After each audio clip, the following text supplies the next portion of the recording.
नमस्कार दोस्तों, स्वागत है आपका फिर से मेरे चैनल एलोफीलिया में। हम लोग मेथड्स पढ़ रहे थे। आज हम लोग एक मेजर पोर्शन मेथड्स का कंप्लीट कर चुके हैं, ठीक है, साइकोलॉजिकल मेथड्स का। आज हम स्टैटिस्टिकल मेथड की बात करेंगे, इंटरप्रेटिंग रिसर्च रिजल्ट्स कहेंगे या फिर statics as a tool for evaluating data. हमने अभी तक पढ़ा कि हाँ जी, हाइपोथेसिस दी जाती है, फिर डेटा गैदर किया जाता है, उसके बाद ऑब्जर्व किया जाता है, फिर उसको इंटरप्रेट किया जाता है, एनालाइज किया जाता है। तो जो इंटरप्रिटेशन है रिजल्ट्स की, that is very crucial task. ठीक है, डेटा तो गैदर कर लिया, एनालिसिस भी हो गई, अब रिजल्ट्स को इंटरप्रेट करना जो है बहुत बहुत ज़रूरी है। जो बेस्ट मीन है illustrating the important process is again through a concrete example. हम एग्जाम्पल से समझने की कोशिश करते हैं कि इलस्ट्रेट कैसे किया जाता है। इमेजिन करते हैं एक साइकोलॉजिस्ट जो है उसने एक्सपेरिमेंट डिज़ाइन किया है।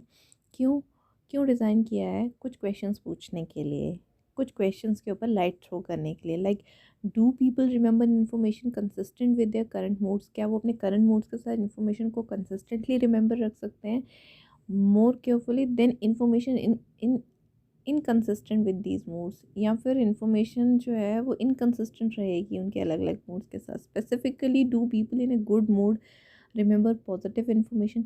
क्या लोग जो हैं अच्छे मूड में ज़्यादा पॉजिटिव इन्फॉर्मेशन को रेडिली ग्रास्प करेंगे, या फिर नेगेटिव इन्फॉर्मेशन जो है वो पीपल जो है जो बैड मूड में होंगे वो लोग नेगेटिव इन्फॉर्मेशन को ज़्यादा लेंगे as compare to the positive information? ठीक है, तो टू टेस्ट दिस हाइपोथेसिस, इस हाइपोथेसिस को टेस्ट करने के लिए साइकोलॉजिस्ट क्या करेगा? पार्टिसिपेंट्स को कुछ लिस्ट दे देगा या वर्ड्स दे देगा कि आप उसको याद करो, मेमोराइज करो। Some of which have positive meaning, कुछ का पॉजिटिव मीनिंग होगा लाइक गुड, हैप्पी, सक्सेस। कुछ का जो है नेगेटिव मीनिंग होगा लाइक बैड, अनहैप्पी, फेलियर। ठीक है, तब उसके बाद रिसर्चर क्या करेगा? इंड्यूस करेगा इधर है पॉजिटिव और नेगेटिव मूड। फिर उसके बाद पॉजिटिव या नेगेटिव मूड जो है पार्टिसिपेंट्स के बीच में जो है इंड्यूस करेगा by exposing them to praise और क्रिटिसिज्म। या फिर उनको प्रेज करेगा या फिर क्रिटिसाइज करेगा। प्रेज करेगा तो पॉजिटिव मूड क्रिएट होगा, तो क्रिटिसाइज करेगा तो नेगेटिव मूड। फाइनली पार्टिसिपेंट्स जो हैं दोनों ग्रुप्स के, they are asked to remember the list of words. फिर उनको उस वर्ड्स की लिस्ट को रिमेंबर करने के लिए कहा जाएगा। रिजल्ट्स जो मिलेंगे वो सपोर्ट करेंगे हाइपोथेसिस को। पार्टिसिपेंट्स जो रहेंगे गुड मूड में वो पॉजिटिव वर्ड्स को ज़्यादा याद रखेंगे as compare to the negative words. लेकिन जो बैड मूड में रहेंगे वो नेगेटिव वर्ड्स को ज़्यादा याद रखेंगे as compare to the positive words. How much confidence should the psychologist place in this findings? अब साइकोलॉजिस्ट का कितना कॉन्फिडेंस रहेगा? दूसरे वर्ड्स में अगर हम कहेंगे, are the differences between the groups real ones? जो ग्रुप के बीच में डिफरेंस आया क्या वो सही है? That would be observed again, क्या वो दोबारा से ऑब्जर्व किया जाता है? इफ़ द स्टडी वो रिपीटेड विद अदर ग्रुप्स, क्या स्टडी जो है दूसरे ग्रुप्स के साथ रिपीट की जा सकती है? This is a crucial question, ये बहुत बहुत ही क्रूशियल क्वेश्चन है। और unless we can be confident that such replication would occur, जब तक कि हम कॉन्फिडेंट नहीं होते कि रेप्लिकेशन जो है रेप्लिकेट किया जा सकता है, दोबारा इसको कंडक्ट किया जा सकता है, जो एक्सपेरिमेंट के रिजल्ट्स आएंगे वो हमें सच में बिहेवियर के बारे में बताएंगे। जो एक तरीका है इस क्वेश्चन के साथ डील करने का, of course would be actually repeat the study over and over again, कि आप स्टडी को बार बार रिपीट करोगे। ठीक है, but as you can well imagine this would be costly in terms of time and effort. ठीक है, क्योंकि कॉस्टली पड़ेगा, टाइम और एफर्ट आपको दोनों लगाने पड़ेंगे बार बार। अनदर अप्रोच जो है वो इन्वॉल्व की जाएगी, that is inferential starts. Inferential starts के बारे में आपको डिटेल में बाद में फिर से समझाया जाएगा। This is a special form of mathematic design in part to evaluate likelihood that a given pattern of findings। ये एक स्पेशल फॉर्म है मैथमेटिकल डिज़ाइन की, जिससे हमें पता चलता है कि जो हमारी फाइंडिंग्स का जो पैटर्न है, ठीक है, उसका क्या कितना उसका रहेगा। ठीक है, कितनी पॉसिबिलिटी उसकी रहेगी, कितनी उसकी प्रोबेबिलिटी रहेगी, उसको इवैल्यूएट करने का एक मेथड है। Such as differences between the experimental groups, कि एक्सपेरिमेंटल ग्रुप्स के बीच में क्या डिफरेंस है, that is due to chance alone. क्या वो सिर्फ चांस है या फिर वो रियल है? Thus to determine whether the findings of a study are indeed real, ये फाइंड करने के लिए स्टडी इज रियल है या फिर unlikely to have occurred by chance alone, psychologists perform appropriate statistical analysis। या फिर वो सिर्फ बाई चांस जो है वो एनालाइज करते समय जो है जो डाटा उन्होंने कलेक्ट किया है वो सिर्फ बाई चांस ही होगी। If these analysis suggest that likelihood of obtaining the observe findings by chance is low. अगर इससे हमें पता चलता है कि जो फाइंडिंग्स हैं वो बाई चांस नहीं है, fewer than 5 times in 100 the results are described as be significant, तो रिजल्ट आपके क्या रहेंगे, सिग्निफिकेंट रहेंगे। लेकिन are and only then they are interpreted as being of value in the task of understanding some aspect of behavior, तभी उनको ऐसे interpret किया जाएगा कि वो जो है इम्पॉर्टेंट है to understand some aspect of the behaviour के कुछ एस्पेक्ट को समझने के लिए। जो स्टैटिस्टिकल मेथड है वो इंडिस्पेंसेबल है फॉर साइकोलॉजिकल रिसर्च, बहुत बहुत इंपॉर्टेंट है। ठीक है, आप बोलोगे कि उनको आप इग्नोर नहीं कर सकते हो, आप वो एक अभिन्न अंग है साइकोलॉजिकल रिसर्च का। Design and interpretation of any data, किसी भी डेटा का डिज़ाइन और इंटरप्रिटेशन जो है आप साइकोलॉजिकल रिसर्च से जो ऑब्टेन करते हो वो स्टैटिस्टिकल एनालिसिस के बगैर इनकम्प्लीट है। बहुत बहुत इंपॉर्टेंट पॉइंट है। डिज़ाइन इंटरप्रिटेशन किसी भी डेटा का जो आप ऑब्टेन करते हो साइकोलॉजिकल रिसर्च में वो तब तक इनकम्प्लीट रहेगा जब तक कि स्टैटिस्टिकल एनालिसिस नहीं होगी। मन जो थे वो कमेंट करते हैं कि स्टैटिकल एनालिसिस जो है कि एप्लीकेशन है मैथमेटिक्स की which enable the psychologist to arrange his या her findings so that he can discover that significant relationship को discover कर सके for the construction and standardization of various psychological tests like test of intelligence, personality, attitude, achievement. Statistical procedures are necessary. Statistical procedures जो हैं वो बहुत बहुत ज़रूरी हैं।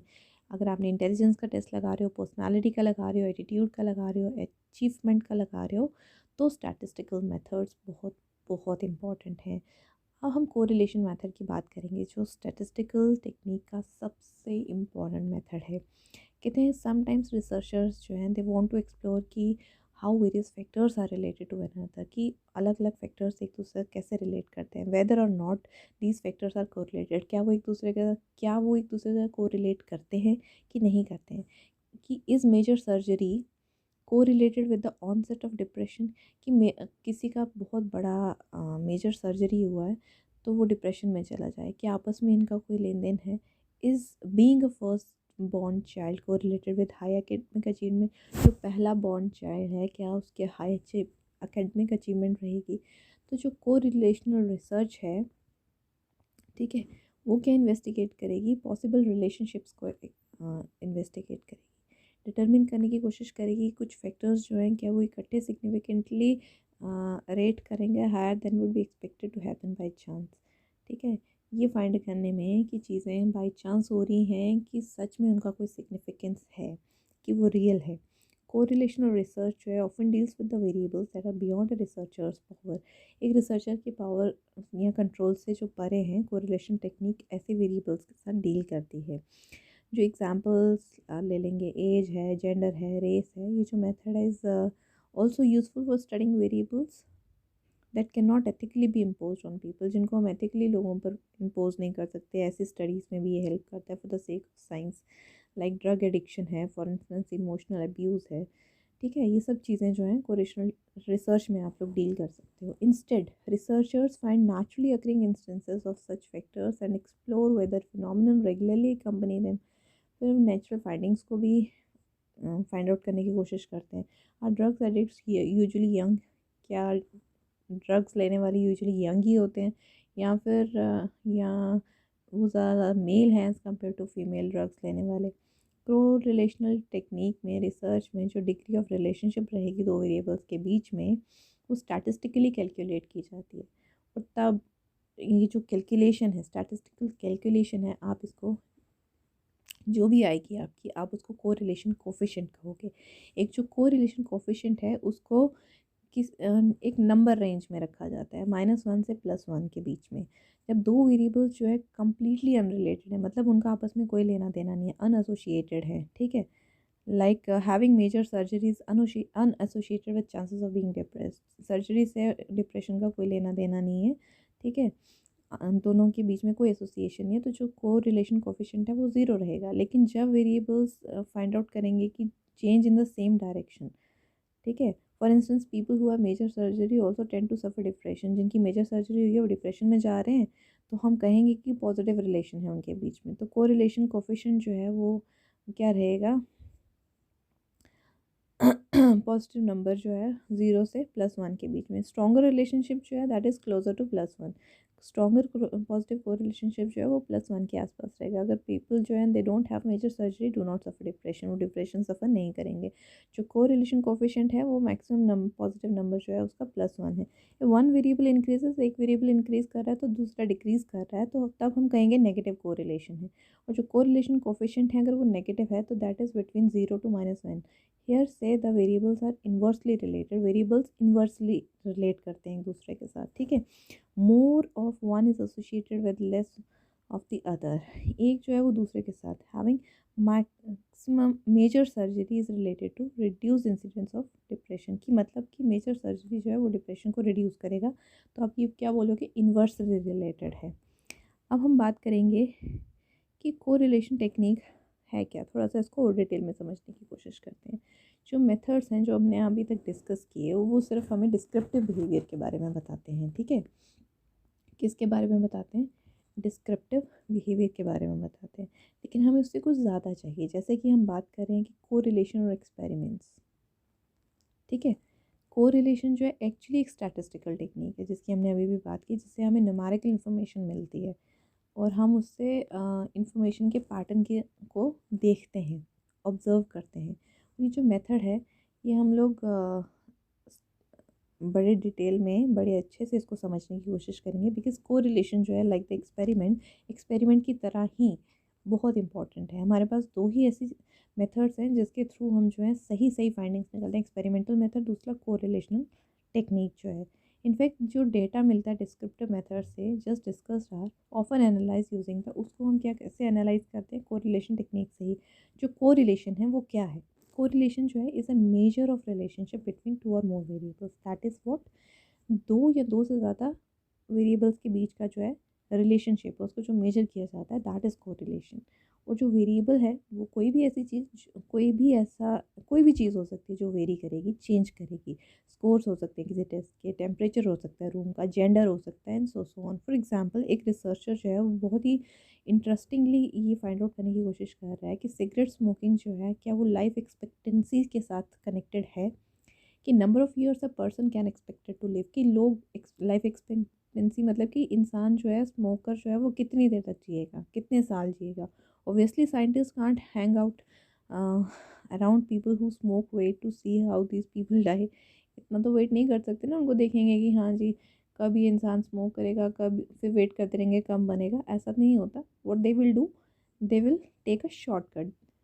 वो वो क्या करेंगे, स्मोकिंग बिहेवियर लाइफ एक्सपेक्टेंसी एक दूसरा रिलेटेड है कि नहीं, वो उसके मेडिकल रिकॉर्ड्स निकालेंगे जो लोग ऑलरेडी मर चुके हैं, ठीक है, कि उन्होंने उनका जो स्मोकिंग का पीरियड कितना रहा और वो किस एज में मरे, फिर वो वहाँ से डेटा कलेक्ट करेंगे, ठीक है, और उसको फिर एनालाइज करने की कोशिश की जाएगी। तो जो रिसर्चर जो है has two sets of number, उसके पास दो सेट्स ऑफ नंबर हो गए कि पर्सन की एज क्या थी और वो कितना स्मोक करता था पर डे। तो उसके पास दो सेट ऑफ डेटा हो गया, तो उससे मैथमेटिकल फॉर्मूला निकल गया जिसको उसने लिखाया और वहाँ से उसने कोरिलेशन कोफिशिएंट को ऑब्टेन कर लिया। अब कोरिलेशन कोफिशिएंट क्या रिप्रेजेंट करता है, दो चीज़ें, direction of relationship and its strength. Relationship की डायरेक्शन क्या रहेगी और उसकी स्ट्रेंथ क्या रहेगी। Direction, how can a mathematical relation have a direction, कि एक मैथमेटिकल रिलेशनशिप की डायरेक्शन भी हो सकती है। तो इसका आंसर फाइंड आउट करने की कोशिश करते हैं। व्हेनेवर रिसर्चर बात करेगा दो वेरिएबल्स की जो एक दूसरे से रिलेट कर रहे हैं, what they really mean is knowing that value one variable allows them to predict the value of the other।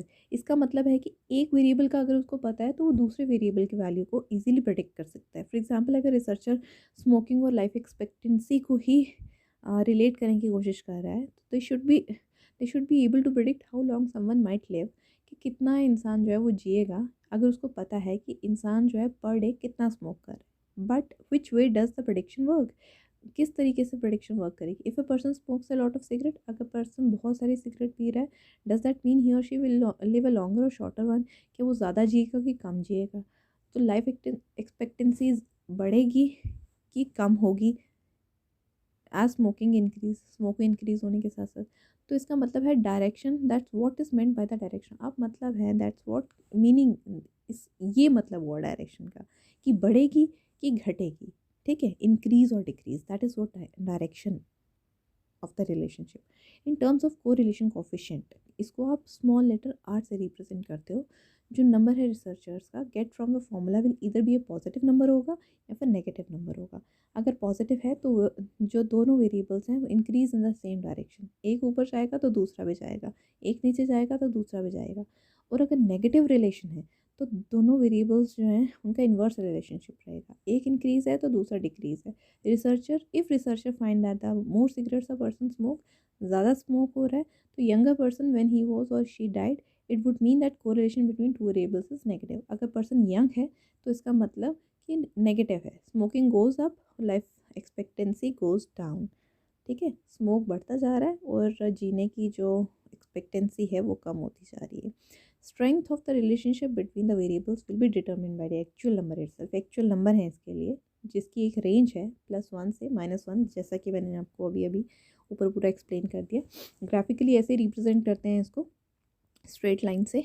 ठीक है, तो मॉडस्ट पॉजिटिव कोरिलेशन ऐसा होता है, कोई कोरिलेशन नहीं होगा तो स्कैटर्ड होगा। ठीक है, मॉडस्ट पॉसिबल होगा तो मतलब उस लाइन के आसपास ही रहेगा सारा। ठीक है, और अगर परफेक्ट नेगेटिव कोरिलेशन है तो लाइन जो है वो इस तरीके से होगी। ठीक है, और अगर मॉडस्ट नेगेटिव कोरिलेशन है तो वो इस तरीके से होगा। इस फिगर को ध्यान से देखिएगा, फर्स्ट फिगर में परफेक्ट पॉजिटिव रिलेशन है, फिर मॉडस्ट पॉजिटिव रिलेशन है, नो कोरिलेशन में स्कैटर्ड होगा ऑल थ्रू। ठीक है, परफेक्ट नेगेटिव में ऐसा होगा और नेगेटिव वाले में फिफ्थ डायग्राम को अच्छे से देखिए। ठीक है, तो ये स्कैटर प्लॉट हमें डायरेक्शन और स्ट्रेंथ ऑफ कोरिलेशन दोनों बताता है। ठीक है, कहता है कि ज़ीरो कोरिलेशन होगा मतलब कोई रिलेशन नहीं है, ज़ीरो नंबर आने का मतलब है कोई भी रिलेशन नहीं है दोनों के बीच में। ठीक है, for example go back to the cigarette thing, cigarette वाली, if we found that the correlation between cigarette smoking life high, दोनों के बीच का जो रिलेशनशिप है वो हाई है, does that mean smoking causes your life expectancy to shorter, इसका मतलब है कि आपकी लाइफ एक्सपेक्टेंसी कम हो जाएगी? नॉट एग्जैक्टली, ऐसा नहीं है एग्जैक्टली। ठीक है, जो बिगेस्ट एरर है कि people concerning correlation is assume, क्या मानते हैं कि वन वेरिएबल जो है वो दूसरे वेरिएबल को कॉज करता है। ये भी याद रखो कि कोरिलेशन जो है does not prove causation, causation को प्रूफ नहीं करता है। Although adverse health effects from cigarette smoking account approximately 4,38,000 deaths each year in the United state alone, correlation by itself can not be prove alone causation. ठीक है, जबकि इतनी मौतें हो रही हैं यूनाइटेड स्टेट्स में, कितनी 4,38,000 मौतें हो रही हैं, फिर भी जो है कॉजेशन प्रूफ नहीं होता है। ये कौन कह रहा है? Center for disease control and prevention 2009 में। Just because two variables are related to each other, दोनों वेरिएबल्स एक दूसरे से रिलेट कर रहे हैं, researcher can not assume that one causes them the other one to occur, कि एक दूसरे को होने के लिए मजबूर कर रहा है।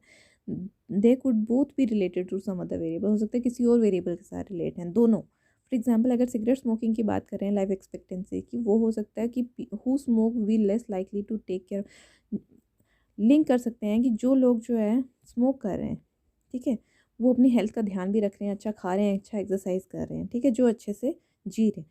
लेकिन जो लोग स्मोक नहीं कर रहे हैं may tend to eat healthier foods and exercise more than smokers do. हो सकता है कि मतलब जो लोग स्मोक कर रहे हैं वो अपने ध्यान मतलब कि अपनी हेल्थ का ध्यान नहीं रख रहे, सही से खा नहीं रहे, एक्सरसाइज नहीं कर रहे। जो लोग स्मोक नहीं कर रहे हैं वो हेल्थ का ध्यान भी रख रहे हैं, अच्छे से खा भी रहे हैं। ठीक है, तो इसको ऐसे भी आप रिलेट कर सकते हो। अब सम अप करने की कोशिश करेंगे तो को रिलेशन जो है वो बताता है कि रिलेशनशिप जो है वेरिएबल्स के बीच में वो कितना स्ट्रॉन्ग है और किस डायरेक्शन में जाएगा। रिसर्चर्स जो है दे नो, अगर वो उनको पता है एक वेरिएबल की वैल्यू तो वो दूसरे की निकाल सकते हैं। IQ स्कोर है for example, they can predict approximately what score person should get on SAT, not exact score, just reason estimate. Also, even though correlation does not prove causation, it can provide a starting point for examining causal relationship in other type of study या experiment.